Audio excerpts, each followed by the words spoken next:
Hi there, welcome. I'm going to show you how to make brown jasmine rice in the Instant Pot. It comes out perfectly cooked every single time.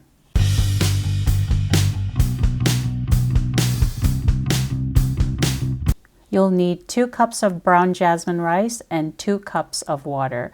If you want to make a smaller or larger quantity, use a 1-to-1 ratio. I like to use a sieve to rinse the rice. I run cold water through the sieve until the water runs clear.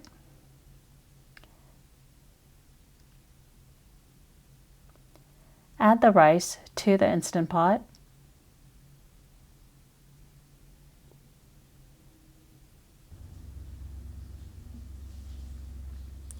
Use 2 cups of water for 2 cups of rice. You can also use broth, whether it's chicken broth or vegetable broth, to add more flavor.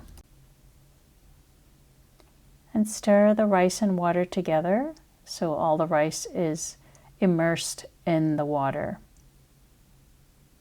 Close the lid and pressure cook on high pressure for 22 minutes. Once the Instant Pot cooking time is done, do a full natural pressure release, which means you want to let the float valve come down on its own.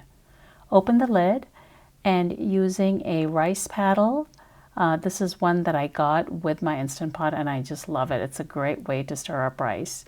Use a rice paddle to stir up the rice and fluff it up so it doesn't dry in one big clump. This is an important step. You can use a fork if you want to, but just fluff up the rice. And you're ready to use this brown jasmine rice with any recipe, including all the curries that I have on my blog, and I hope you'll check them out.